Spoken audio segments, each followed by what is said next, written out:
Broadcasting live from Forward Observer Central Command in Austin, Texas. It's the man always out front on the issues. You're listening to Out Front with Mike Shelby.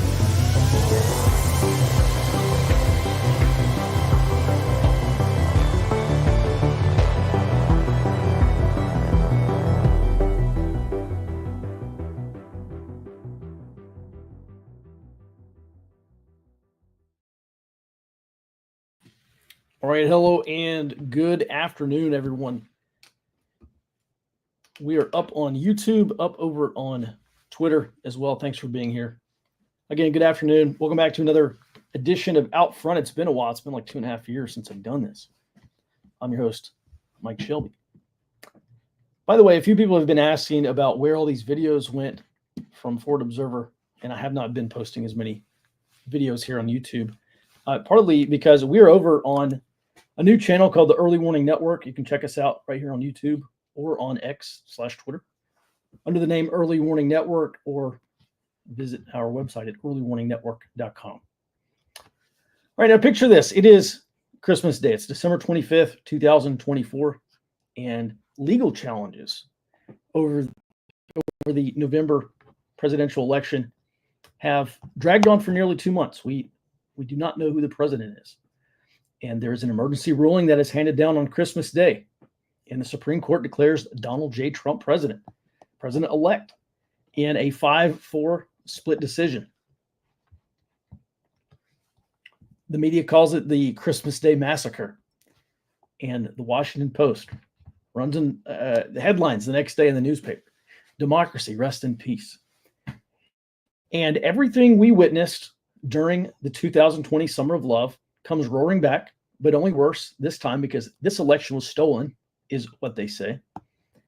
Protesters again park their cars in the middle of the highways, block traffic for hours and for miles. They get out and they block traffic in state capitals and in major cities.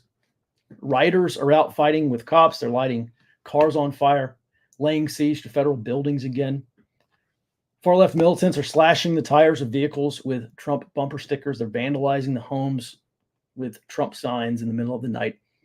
And although the Supreme Court has handed down this ruling, and it should be final, the Biden-Harris administration comes out and says, it's not over yet.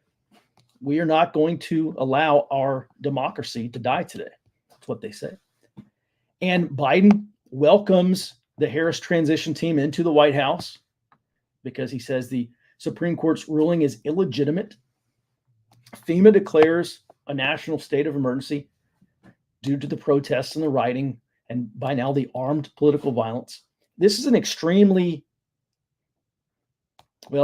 scenario, we'll say that. But I do think it's one that has to be considered in a full range of scenarios on post-election fallout. And that's one of the things we do. We look at the full range of scenarios, all the things that could happen, and then we start piecing them together, which is more likely or less likely based on the facts, based on key assumptions, based on the trends and trajectory of where we're headed. And today I want to talk about the far left. This is one of my favorite topics, and specifically how they will react to a Trump win. On this morning's early warning briefing, I told subscribers that if the election were held today, and all things being equal and free and fair, I do believe that Trump would win. And I think he would probably win handily today in a free and fair election. And so that's a scenario we're focusing on today, a Trump win. And it's going to be challenged legally. We know there's going to be these Hail Mary court challenges. And I guess we'll just cross our fingers that there's a decent judge there. There's no reason to believe that Democrats are not going to exhaust all their legal options. They may not stop with legal options. And Trump is obviously headed into a precarious and dangerous situation between Election Day and the inauguration in this scenario. And so I do wonder how the left in general is going to react to this. And the left is a big tent. We're really talking about a handful of factions here when we talk about the left. I'll start off with the far left, and I include anarcho-communist groups, so the radical and revolutionary abolitionist groups like Antifa, and John Brown and all the rest. And there are these groups that routinely go out and commit acts of property destruction like vandalism and arson. They frequently committed acts of violence during the 2020 Summer of Love, aka Floyd's Rebellion. And then I also include communist political parties here. There's CPUSA, Communist Party USA. There's RevCom, the Revolutionary Communist Party. There's a little bit newer communist party that was founded this summer, and they call themselves Revolutionary Communists of America. I sat through like 16 hours of these panel discussions of their conference earlier this year. We'll talk about that later. And then there's some other clown party that was recently started. Jackson Hinkle, I don't know. Apparently he's a communist, but it's a clown party. Anyway, whatever it's called. These parties, I don't know about Hinkle's thing, but these parties do not openly advocate violence. Back during that conference that I sat through earlier this year, the Revolutionary Communists of America, there was some talk about violence being necessary to overthrow the state, but it's always distant. It never involves them. It's always someone else that's going to go out and commit this violence. And the funny thing is that this is actually pretty common among a lot of these revolutionary political groups. There's kind of this tacit agreement that violence is going to be necessary. That's why a lot of these groups are pro-Second Amendment. They are pro-guns because they understand what they're advocating, but it's not often discussed in detail. There's rarely any kind of specifics pertaining to the violence that will be necessary, just that it will be necessary in the future. And then beyond then, you have your run-of-the-mill social justice and political activist groups. These are the progressive NGOs, the non-governmental organizations, the advocacy groups, so-called grassroots networks or AstroTurf networks. Some of these groups may call themselves revolutionary, but they're really just reformist groups. They don't want to topple the system. They're not trying to abolish government. They just want to take it over. And these are the groups that form this so-called resistance. This is the resistance faction of the Democrat Party, who are, again, reformist and not revolutionary. And then you finally have your center-left, quote-unquote, moderate Democrats who want to castrate your sons and turn your daughters into boys, but they're moderates. That's your moderate Democrat today. And so that is how, broadly, that is how I see various factions of the left. But today we're focused on the far left, the radical anarchists, the violent revolutionary groups. And by the way, when I say anarchist in this context, I'm not talking about your Edward Abbeys or your granola libertarian hipster homesteaders who want to protect their gay marijuana plants with guns. I'm talking about the anti-capitalist, anti-Christian, anti-colonial, anti-American, so-called anti-fascists, but really just communists. That's the type of far left creature that I'm going to talk about today. By the way, put your questions into the chat as well if you do have any questions. So let me just go ahead and tell you what I'm seeing right now from these types and how I think this post-election stuff might shake out. It is very common to see on social media all these takes about, oh, if Trump wins, the far left is going to go nuclear. They're going to go make the riots of 2020 look like child's play. It's going to be 2020 on steroids. And when I see people say this, talk about something worse than 2020, we're actually talking about organized armed political violence here. And I presume they're talking about weeks or months of nightly rioting and domestic terrorism and bombings. A lot of people talk about this. It's a great, fantastic book called Days of Rage about Brian Burrow. And chapter 3 or maybe chapter 7, one of the two, he talks about, according to FBI statistics from the time, the first 18 months of 1970 and 1971 had about 2,500 domestic bombings in this country. So when people say we are headed towards something worse than 2020, I'm imagining like pink-haired suicide bombers at Chick-fil-A.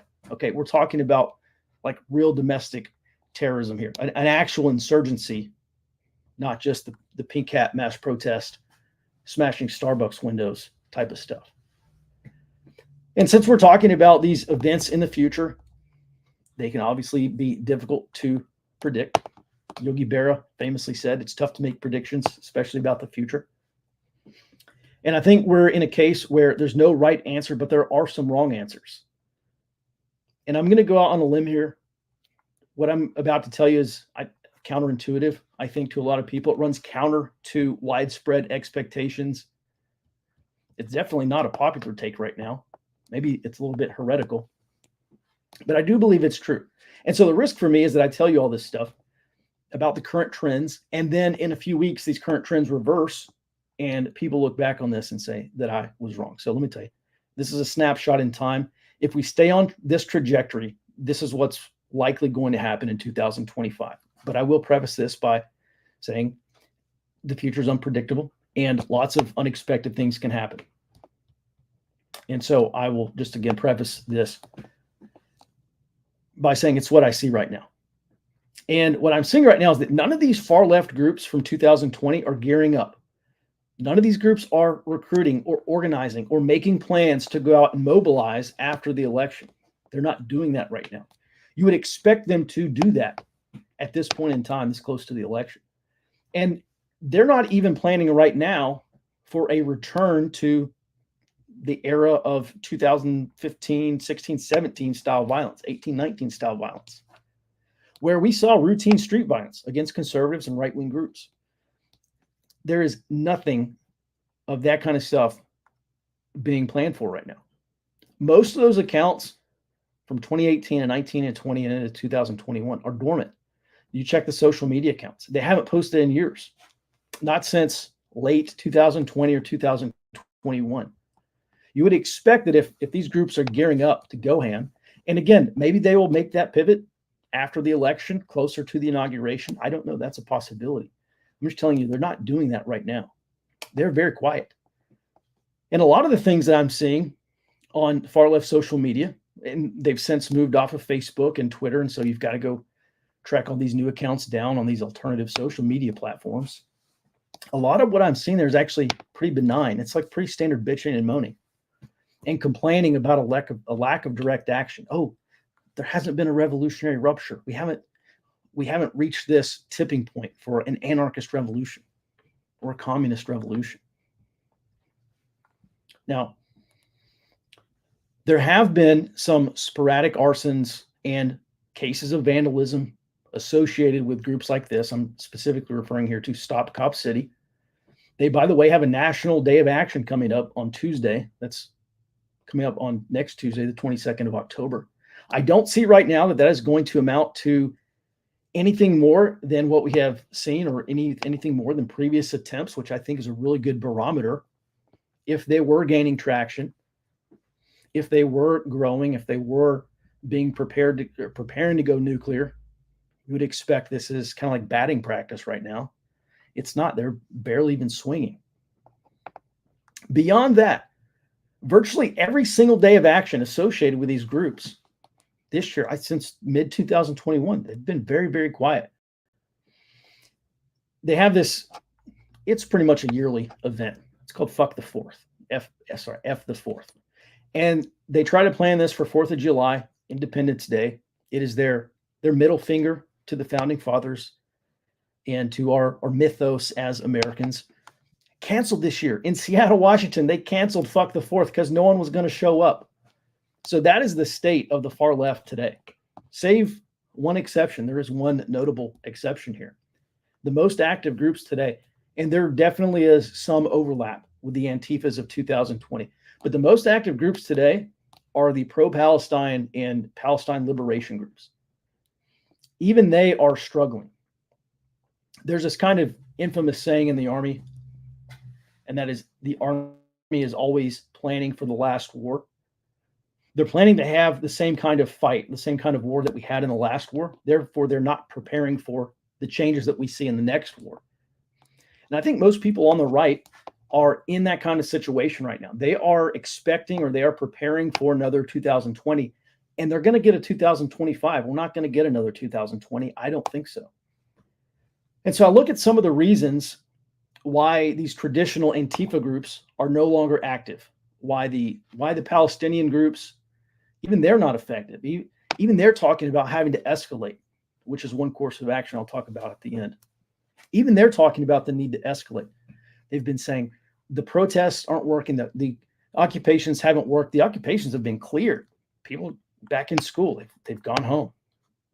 They're not occupying these university campuses anymore. It's been ineffective. And one reason for that is because conditions change, and they have changed since 2020. They've changed drastically since 2020. Nobody is kneeling for Black Lives Matter anymore. There are no cops kneeling for Palestine, and they're actually arresting those idiots now. I've seen these activists and militants involved in these movements even talk about this on social media. They say there's too great a risk that they're going to go out and they're going to be arrested. There's no political top cover for them anymore. There are no politicians going to bat for them. Even in Portland, Oregon, Mike Day, the police chief over there, said that they're being proactive and they're going after these kids, and they're not going to allow another Summer of Love to take place in Portland, Oregon. I wrote this article over the summer about some of the details there, and law enforcement agencies around the country have effectively adopted this effectively a counterinsurgency strategy, even in these liberal blue cities. They may be allowing the murderers and thieves and the carjackers to go free, but they're not letting these far left militants go free. That RICO case down in Atlanta, Georgia, that had a really big effect. Something like 61 people, I think, were arrested and charged with various crimes. A handful were charged with domestic terrorist crimes, but they all got rolled up in this RICO investigation. And after that, things really changed. I think they realized it's not just weapons free for them anymore. So conditions change. And the country reflects that. The country has changed. According to the latest ABC Ipsos poll, a majority of Americans now, 56% of Americans, now support mass deportation of illegals back to their home countries. That is up 20 points in the past 8 years. That is a rare but very important instance of the Overton window shifting back to the right. And maybe it's limited right now to mass deportation, but it's happening. And this is ABC. This is an ABC poll, not an online Elon Musk poll. And I look at support for Donald Trump, even begrudging support, because Trump, as bad as some people see him, he is still far superior to Kamala Harris. And by all accounts, it's a tight race with Trump. And Democrats are flustered because they cannot understand how this orange neo-fascist Cheeto man is beating Harris in these swing states, because these people do not live in reality and they just do not understand. I think a large portion of this country, they're past 2020. Even people who got caught up in it, I think they kind of realize now that was fundamentally a bad thing that happened to this country. So all that is to say, this is not 2020 anymore. And so if you're expecting 2020 part 2, I think you just have to come to grips with the underlying conditions heading into late 2024 and then into early 2025. They're just not supportive of another 2020 because those conditions were far different. 2020 happened because it could happen. There were some unique circumstances that enabled 2020 to happen. And it was also allowed to happen. It was politically convenient, not just politically convenient, but politically preferable, because it was an engineered domestic crisis for the Trump administration. We may see another 2020 again. I just don't think it's going to happen in 2025. There's a few very good reasons why. Number one, back in 2020, we had 4 years, actually over 4 years, of agitation and practice getting people out into the streets. A lot of those networks have atrophied. Those tactics, by and large, have fallen out of favor. They're completely out of momentum. BLM on its back foot, basically a husk of what it once was. By the way, they did hire this PR firm, public relations firm, to go out and build them a new website, kind of remake their image a little bit. They may return in the future. Won't be in 25. But 2025, we don't have 4 years of that. We don't have 4 years of all this agitation. In 2020, we had 4 years of recruiting and organizing and mobilization among armed and violent far left groups. 2025 does not have 4 years of that. Most of those groups that existed in 2020 don't even exist today. 2020 had COVID lockdowns that kept young people out of work and out of school. I don't think we're going to have COVID lockdowns in 25. I hope not. 2020 had a recession and the stimulus payments and rental assistance that enabled young people to stay out in the streets. I hope 2025 doesn't have that. Maybe we will have a recession. That's maybe the one thing. A recession, high youth unemployment, combined with stimulus payments, may be one factor that pushes us closer to this scenario, but I still don't think it's going to be as bad as 2020. It could be. So in short, I look at 2025 and it is shaping up to have practically none of the major drivers of 2020, except for potentially one President Donald Trump. And I don't think that alone is going to be enough to ignite a 2020 part two, in my opinion. So my current outlook is the social response in 2025, I think, is more likely to look like the low level unrest that we saw from 2015 into 2019. I think that's far more likely than 2020 part two. Standard protests from Code Pink and Answer and Sunrise Movement and Extinction Rebellion and Palestine Liberation and all these other coalitional groups. Of course, there's going to be mass protests. They may even break out those stupid pink hats and go protest in DC.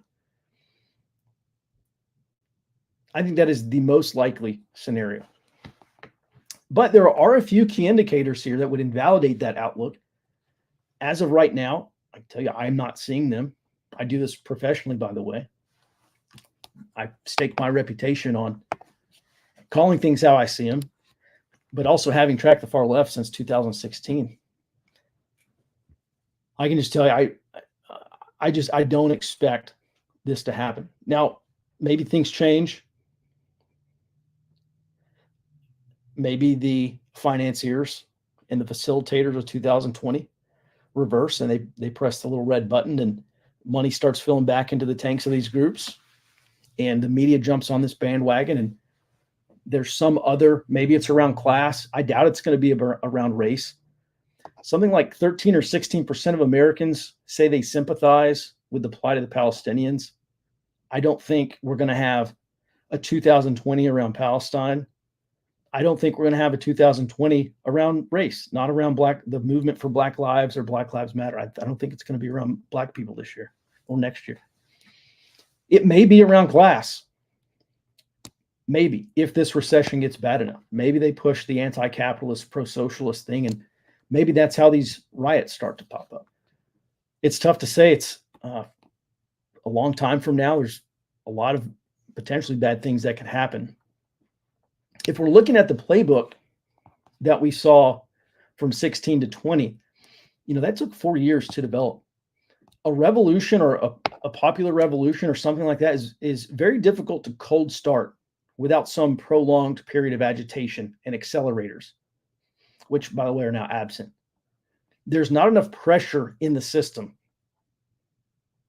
I think, to erupt another 2020 and 2025. Just those big drivers, I don't think they're there. If I change my outlook, or if the facts change, or the trends change, I'll let you know. I'll kind of end this, and maybe if there's some questions, we'll do some questions. But I think there's two what are called MD-COAs, or most dangerous courses of action here. And we'll start with one thing. Something catastrophic to disrupt the elections. That is a most dangerous course of action, one of the top two most dangerous courses of action. A successful assassination. I try to rarely put on my tinfoil hat, and I never wear it for too long. But you want to tinfoil hat this thing.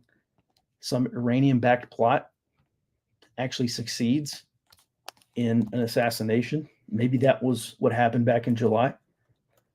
And you give the U.S. government casus belli to go to war with Iran. And maybe that's what disrupts the election, a war with Iran or an assassination. Cyber attacks, there's lots of possibilities. There are lots of things that could plunge us into the political abyss of constitutional crisis. And however that is handled, if it's handled by the Biden administration, I really don't think that it's going to be a preferable outcome for the MAGA movement, for conservatives, or for the right. But regardless of how it is resolved, it's going to be intolerable for 30 to 50% of the country if something catastrophic does happen to disrupt elections. And then the number two most dangerous course of action here, just in general, are the people and groups behind the 2020 attempted popular revolution. It was an attempted popular revolution. I called it a proto-insurgency at the time. They skip over the popular part and they just cut straight to domestic terrorism and insurgency. And this would be another most dangerous course of action. I don't think this is the most likely, but I will admit it is a possibility. Because we're already seeing, and I'll tell you how this will unfold if it does happen. We're already seeing this type of rhetoric among these pro-Palestine groups. Bring the war home. And they say, oh, we need to build a militant resistance against the United States government because they are arming the Israelis who are carrying out, this is what they say, they're carrying out genocide in Gaza, Greater Palestine, now Lebanon. And so I could see potentially Trump's very pro-Israel. Trump is almost as pro-Israel as he is pro-America. Kind of baffling. But I can see a scenario shape up where a pro-Israel president says, we're going to do everything that's required for the Israelis. And you have these Palestinian liberation groups start to engage in more militant activity and maybe even domestic terrorism. And I can foresee a scenario here where some of that action baits the Trump administration into a hardline response, maybe even baits them into an overreaction. And that overreaction is going to end up galvanizing the left. And it's going to have those unintended consequences, those unintended effects, potentially of reigniting these other far left groups against the fascist Trump regime, whatever they call them. And so I think that is the most dangerous course of action. I think if 2025 does have some kind of organized, armed political violence from the left, I would say this is the most likely trigger for it. And after looking at 2020 all the way to 2024, it's really hard to say that this scenario is an impossible scenario, even though it's going to sound very extreme to some people. As of right now, that's how I see 2025 shaping up. And just to reiterate, at a minimum, we're going to see 2016, 2017 style protests and pretty low level political violence. There could be cases of armed violence. I would just say that is distinctly separate from 100 days of rioting that we saw or 100 nights of rioting that we saw in 2020. I don't think we're returning to 2020. A couple of things that would maybe cause that is high unemployment, high youth unemployment. That is a universal indicator, universal early warning indicator of civil unrest. When young people do not have a job, when they got nothing to do all day, and some walking around money because they have stimulus payments from the government, recipe for disaster. So if we do have a recession, high youth unemployment plus stimulus, yeah, maybe we see civil unrest and some of these conditions start to tick up. But as of right now, I don't see 2020 on steroids if we stay on this current trajectory. All right, with that. Yeah, I see a couple of comments in here. Mike, do you have any thoughts on sleeper cells in the U.S.? And the question before that is, do you think they have dropped Antifa and BLM types and are going with the foreign terrorist groups and cartels? That is another distinct possibility. For the past couple of years, just looking at what's been going on with the lack of border security and all the special interest aliens, There's been at least these have just been documented. There's been 73,000 special interest aliens come across the border. And those are the only ones that Border Patrol has caught or encountered. There's another 2 million gotaways, and who knows how many people are in those gotaways. How many special interest aliens are in those gotaways. DHS defines special interest aliens as individuals who are known to have or possibly could have a nexus to terrorism or to terrorist organizations. And they also pose, and this is according to the DHS, they also pose a national security threat. I would love to see Kamala Harris, not answer this question, but those are the facts. Why were 73,000 special interest aliens who have a known or suspected or possible nexus to foreign terrorist organizations, why were they allowed into the United States unfettered? So will we see sleeper cells? Yeah, I haven't watched the show. Apparently, I haven't watched this episode. Sean Ryan had, I think, a CIA analyst or CIA targeter on the show who said we're headed towards 9/11 2.0 or another Al-Qaeda attack. I forget exactly what the thing was. And immediately, I don't have any reason to doubt her. So yes, it is a distinct possibility. Yes, Sarah Adams, thanks in the chat, Gray Squirrel. Yes, it is a distinct possibility that there are sleeper cells from foreign terrorist organizations. I would not stop there. If we get into a period of crisis or conflict, how many foreign intelligence and special operations personnel have come across the border from China, from Russia, North Korea, Iran, whoever else? I mean, I think this is the big. Joshua Steinman, he's a good follow over on Twitter. He's a former senior national security staffer on the National Security Council. And one of his common refrains on Twitter is, how many foreign sabotage teams are operating on U.S. soil? And it is a fair question that should be answered. So those are my thoughts on sleeper cells. I'd say it's a distinct possibility, if not a likelihood at this point. We get into a period of crisis or conflict with any of those countries. Especially if you look at a period of crisis or conflict with China or Russia, any of those countries, you have to stop the mobilization of the U.S. military. How do you do that? You shut down the ports. You shut down the Navy bases or the Army bases. You stop the production. Okay, we're getting to like asymmetric and irregular warfare here. And how do you do that? Through sabotage.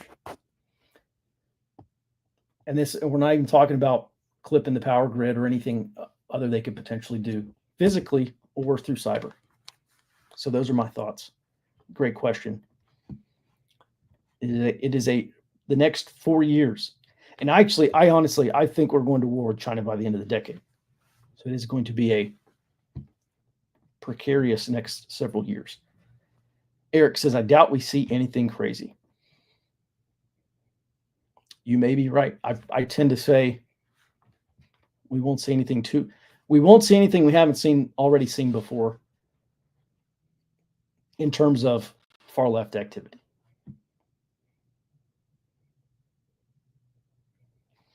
All right, just looking for some other questions here. There's nobody changing your child's gender.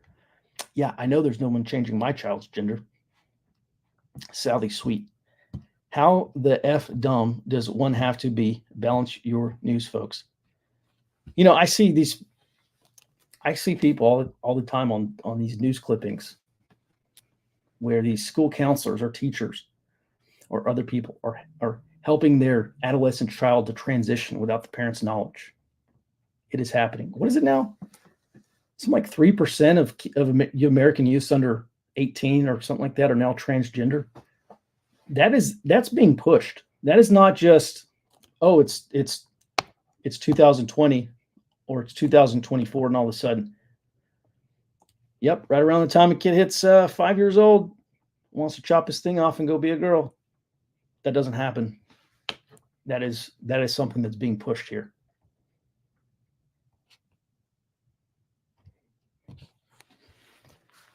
Boone says the illegals are a factor nobody is planning on. A lot of trained military age males in waiting. I'll tell you what, on this topic, I can never tell these two dudes apart. both their names is Weinstein. It's either Brett or the other one, whoever the other guy is. But he was on one of them was on a show with somebody.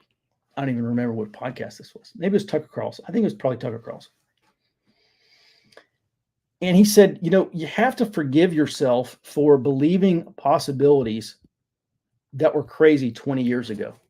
And specifically, he's talking about illegals. He went down to Panama with Michael Yon and saw these camps. He saw these Chinese camps and saw all this stuff firsthand for himself, how many military age males were coming up through there en route to the United States. And he said, you cannot discount the possibility. They say illegals do the jobs that Americans won't do. Well, that was, whichever Weinstein this was basically making that case for illegals enforcing the laws that Americans won't enforce. And he basically said, you cannot discount the possibility that all these illegals are going to be used as some domestic policing force to enforce laws that are completely antithetical to even moderate and center-left type Americans who believe in the Bill of Rights and the Constitution.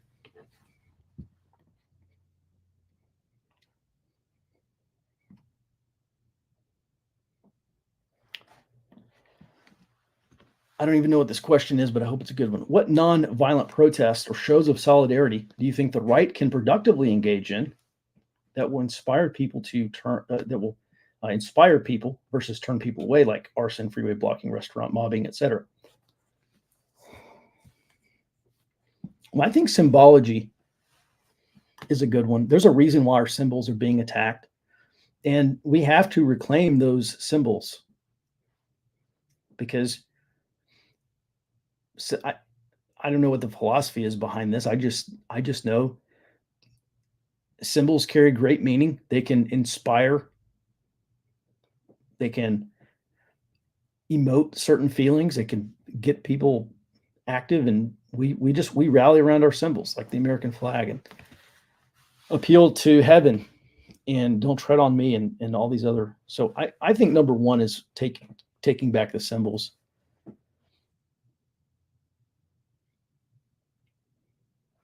Non-violent protests, I don't know, man. I would have to think about it, and there's probably guys that I would go to before I ask me. That's a great question. Maybe we can do another show on that.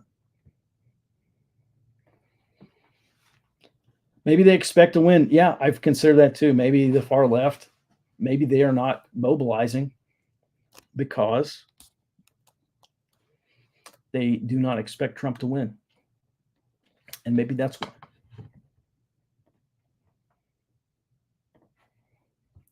My great fear is that we are reaching critical masses in the U.S. and the West more broadly of people who simply cannot stand one another.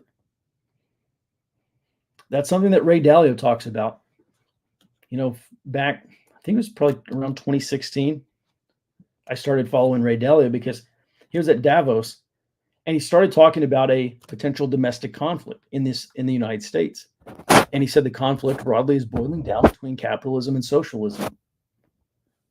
And I do think that is how largely this conflict is going to break down if it's triggered by a financial crisis, because there's going to be such a large percentage of the American populace who are going to be needy and who are going to be looking for solutions. And as we saw, when Bernie Sanders ran for president, and then he really kind of, that whole movement really started this thing. And then you get the AOCs and the Squad and the rest of the Democratic Socialists in Congress. And that really is I would say a financial crisis really could be a trigger for a class-based conflict or conflict between socialism and capitalism. And listen, this is a conversation that we are going to have this decade. Right now, the Congressional Budget Office, CBO, says all these things like, oh, yeah, Medicare and Social Security, they're good to the 2030s. They're not good to the 2030s. Those CBO projections, number one, they do not account for a recession. If we have a recession, those dates are going to get bumped up. We're no longer talking about the 2030s. We're not talking about the end of the 2020s. The next president is going to have to deal with this, or the the one that wins the 28 election is going to have to deal with Social Security and Medicare. I'm already seeing this stuff in campaign ads. That is going to be a BFD, a big freaking deal. And maybe that is going to be an accelerator of conflict, I think. Also, there's a handful of those CBO projections that say Medicare and Social Security are safe till the mid 2030s. They also count on like 3% interest rates or something like that. And then there's some other, I put in the early warning briefing a few weeks ago. So that is going to get here much sooner than most people are thinking.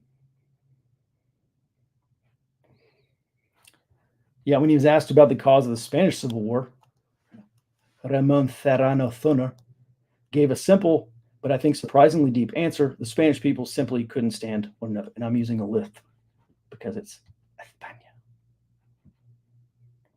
Why do people from Spain speak with a lisp? I don't hear that in, I guess maybe a little bit in Argentina. I don't hear that throughout the rest of Latin America.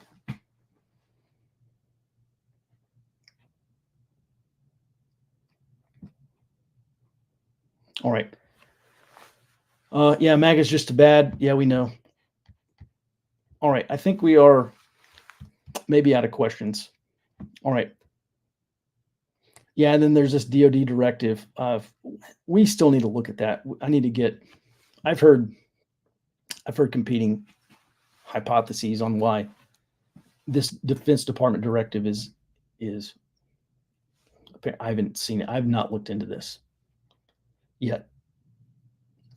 But why there's this DoD directive about them allowing use of lethal force on U.S. soil.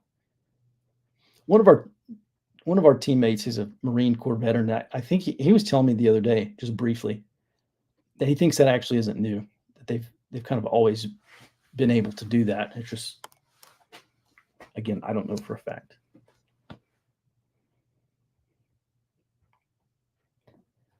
How likely is the Christmas Day scenario you described at the beginning of the show? Out of the wide range of possibilities, I would say not particularly likely. But if it goes to the Supreme Court, there is, depending on when that happens, towards the end of December, the Supreme Court is going to have to issue an expedited ruling. And so it's not impossible.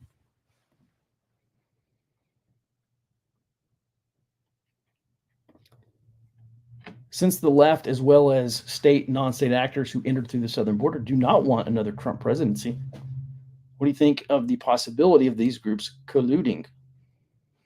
I don't know anything about it, but it's possible. Do you think Israel will respond to Iran's most recent attack? Yes, they already have said that they will. I take them at their word. They say they're not going to strike Iranian nuclear or oil infrastructure. I guess we'll see.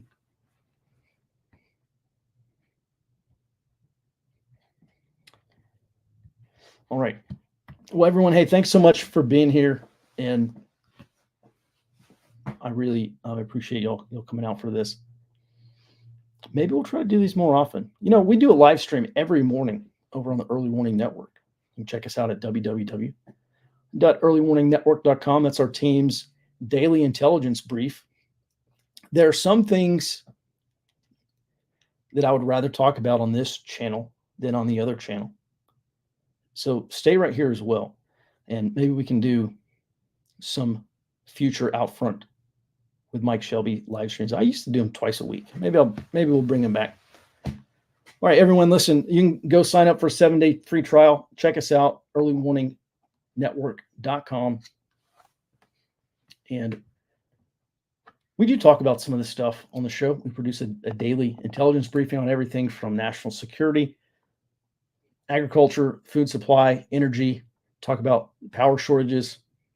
Actually, a handful of U.S. regions will be at severe risk of power shortages starting next year. And then we have the global sit rep every day. So we talk about Israel, Iran, we talk about U.S., China, we talk about NATO, Russia. It is the best 5-minute intelligence briefing you can get without a top secret clearance. I will promise you that. Everyone, thanks so much again for being here. Oh, coal miner's daughter in the chat with a link. Appreciate it. Everyone, until we meet again, hope everyone is well. And until next time, be well and stay out front.